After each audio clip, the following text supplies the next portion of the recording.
there's people that we constantly have to thank for what's going on. I start with Governor Lamont because he gets the legislature behind making sure that we're going to have matching funds for the programs that are coming at us. All right, I've got Senators Blumenthal and Murphy, who I've met with in Washington this week, along with Congressman Larson. And the person that couldn't be here today is the Federal Highway Administrator for Connecticut, Amy Jackson Grove, who could not make it for this event. But this is very, very important for us. It's important on a number of reasons. One, it shows what our delegation is able to bring back into this state in terms of funding that we desperately need for projects just like this one. Thanks to delivering on the bipartisan infrastructure law, we are able to do a quick turnaround and develop new bridge programs and guidance because we now have the funding to back it going forward. So it's historic because we're not just talking about infrastructure that we talk about what we're going to do in the future. It's stuff we're going to be doing now. So for Connecticut, we've done a good job of improving bridge conditions, and now with these new federal dollars behind it, we can continue to move the needle. The governor has turned around to go and say, Joe, what are we going to go and do? And we are moving up every project that was going to be separated out for next couple of years because of funding issues. We're able to move them up and get them moving forward. So this program is about fixing the bridges in most need of repair, preventing others from falling into disrepair. So simply put, it's about preserving Connecticut's bridge assets in a profound way. There are over 3,000 bridges in our state and poor and fair condition that could benefit from this new program. And this Bissell Bridge is a good example. Built in the Eisenhower era, it needs preservation work to its bridge deck and its piers, and it needs steel repairs and painting, an estimated $37 million of work. And new federal investment will ensure that we complete the design and get completion done within 2 years after that design.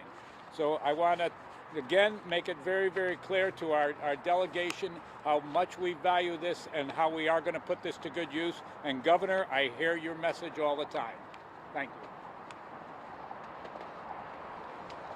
Well, thank you, Commissioner, and thank you, Governor.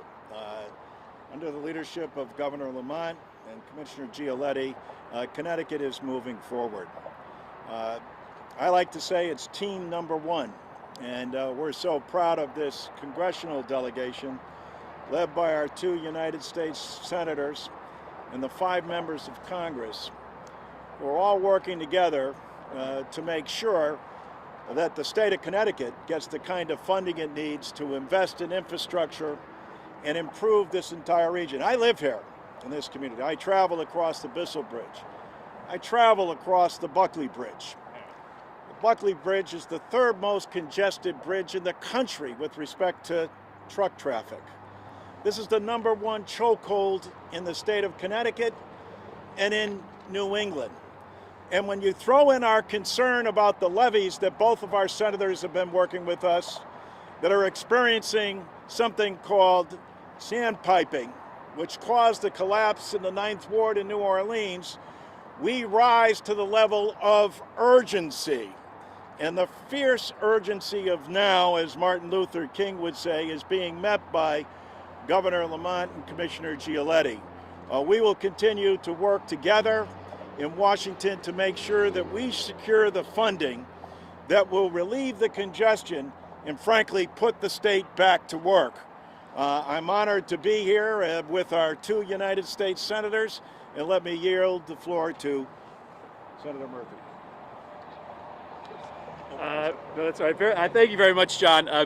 Commissioner, thanks for leading us off. Governor, thanks for your leadership, making sure that these federal dollars are being quickly deployed to improve infrastructure in Connecticut. Listen, you can't have a structurally deficient bridge. These are projects that can't wait. These are often projects that suck up significant state and federal resources. Today, the governor is announcing a $560 million federal commitment to fixing bridges in Connecticut. As the commissioner mentioned, this means that we're going to get a whole lot of bridges done earlier than we had planned. We're going to put a whole bunch of people to work fixing those bridges, and we're going to create flexibility for the state to use its own money to be spread out over other projects. So this is a win-win-win for the state. Nationally, this project this funding is going to be used to repair 15,000 bridges all over the nation, unclog major arteries of transit and transportation, and put a whole bunch of people to work. And so we're really excited to be part of this announcement here today. And we're really excited that the governor and the commissioner have been planning and working over the last 6 months to make sure that this money gets out quickly. I'll also note that we've done some innovative things in terms of how the money is going to be used and allocated. It used to be that for bridges that were locally owned, the state had to come up with a significant share. But under this bridge program, if you've got a bridge that's owned by a town, it can be reimbursed by the federal government under this program 100%. So this is a cost savings to towns as well. The state's going to save some money, but if we end up using this money for locally owned bridges, the state and the local municipality doesn't have to come up with the kind of money that they used to. So, there's a lot of attention this week on the division in Congress, Republicans and Democrats on different sides of the issue of voting rights. But just a reminder that this is the biggest investment in American infrastructure in the history of the country, and it was done with 70 votes in the Senate, Republicans and Democrats. And I want to end by thanking Joe Biden. Joe Biden brought the two parties together to pass this historic investment in infrastructure that's going to put people to work and get these bridges repaired a lot faster than we had previously hoped. And we're going to try to find a way to come together on voting rights and immigration and other issues, but this is a pretty important achievement, and I'm really grateful to be here with the governor. Thank him for his leadership to make sure that we're going to get as many of these bridges done, made safe as quickly as possible. Let me turn it over to Senator Blumenthal. Thank you. Thanks to Joe Giletti, good friend, great leader in American transportation. Thanks to the governor for his commitment. It has been unstinting and unswerving. This bridge may look fine, but it is structurally deficient. It is the 10th most traveled structurally deficient bridge in the state of Connecticut. Now you may think, oh, why should I care? Well, these structurally deficient roads and bridges have made commuting time 10% longer. They cost you about $711 on average because of potholes and structural problems to repair your car. And if you're looking at inflation, structurally deficient bridges and roads create gridlock, supply chain deadlocks, and investment in this infrastructure is about creating jobs, unlocking the supply chain, enabling people to get to work more quickly and easily and less expensively. It makes a difference in your life. And what we're talking about here is truly a historic, monumental, massive investment. $500 million, $500 million in Connecticut alone, in bridges like this one and the Gold Star, the I-91, I-95 interchange in Hartford, all around the state of Connecticut, 3 in Fairfield that need repair. These bridges are decades old. They date from Eisenhower or earlier. One across the Saugatuck River in Fairfield dates from 1938.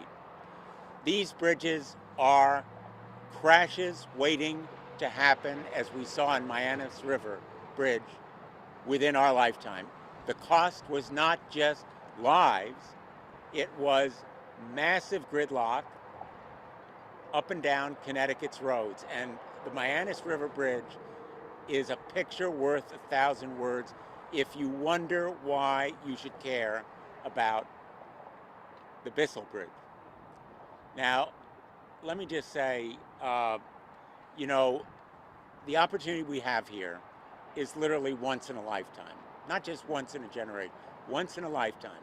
It is the biggest bridge building program in the history of the United States of America.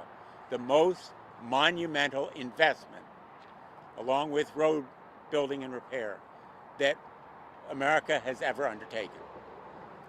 And it will not just create jobs, it will create new careers for people. Not just more jobs, more pay, but new careers, because it will train the welders, the carpenters, the pipe fitters, the trades that will come to work on this bridge repairing it. And it will make a lifetime's worth of difference for them. So thanks to the governor and Commissioner Giletti. This effort was bipartisan, and we need more of it when it comes to investing now in the people who are going to use this bridge. The folks who are going to use this bridge will need daycare to get to work. They will need universal pre-K to educate their children so they can fill the jobs that are being created.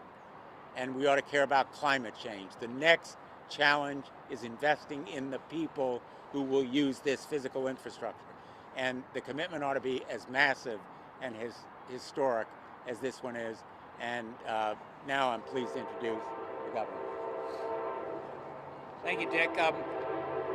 Hey, first of all, I can tell you, we're not going to be outside forever. I know what you're thinking. For the first time since the end of last year, fast rail, speed it up. For the first time since the end of last year, our infection rate is now below 20%. Our hospitalizations are down for the third day in a row. 3 days is not a trend make, but it's my hope that we're bending the curve, and we might be, our next price thing might be warmer. Let me tell you what I've heard. I mean, I hear about this Bissell Bridge. I'm looking behind me here, and I was noticing in the history that Mr. Bissell was granted a ferry franchise back in 1641, and that's what they did for the next 200 years, and you paid a little bit to cross the river. You know, and later on it was canals, and the Erie Canal, paid for by tolls, ironically, in the about 200 years ago. Then we built our major railway system. Then, as you heard Senator Blumenthal say, in the 50s, we ramped things up under Ike, and he built the national highway system.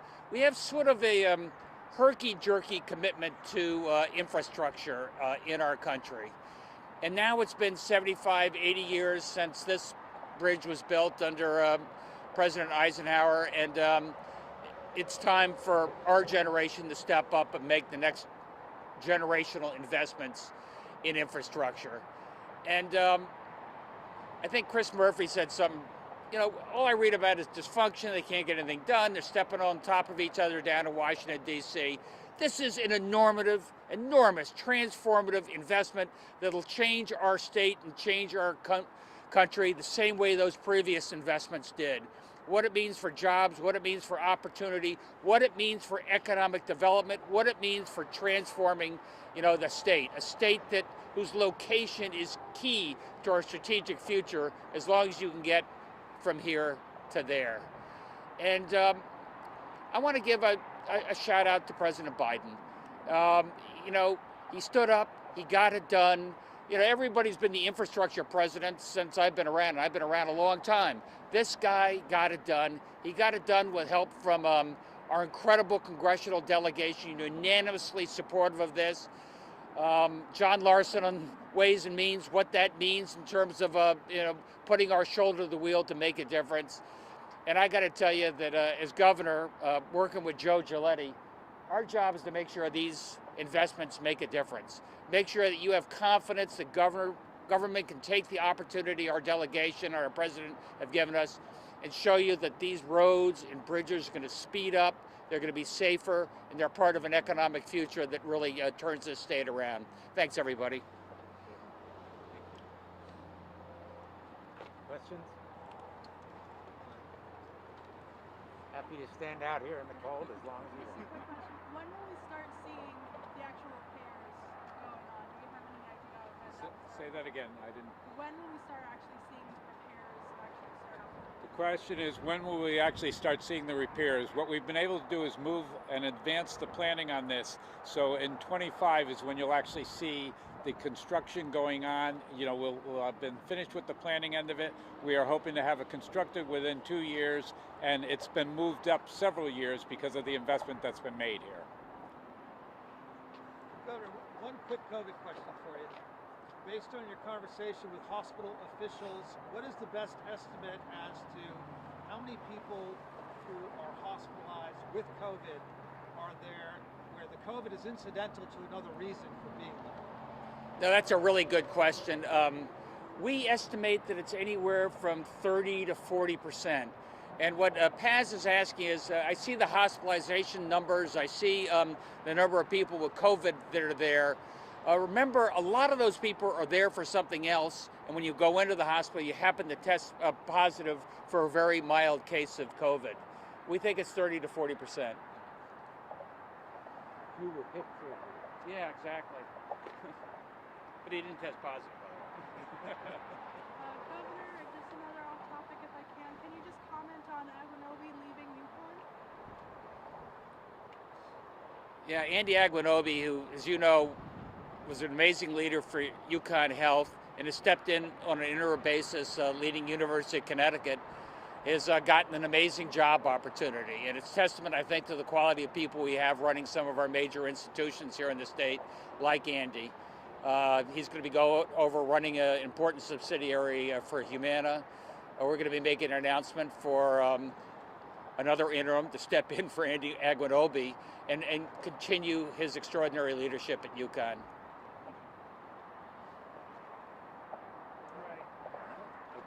Okay, go on. Yeah, Chris may come. It's John Larson's home. We're going to go over to Augie's and just have a hamburger shop.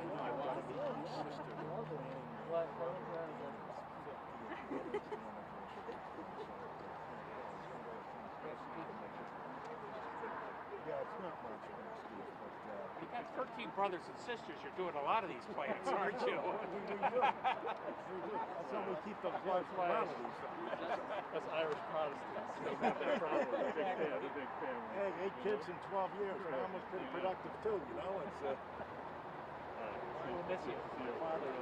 Joe, see you over there.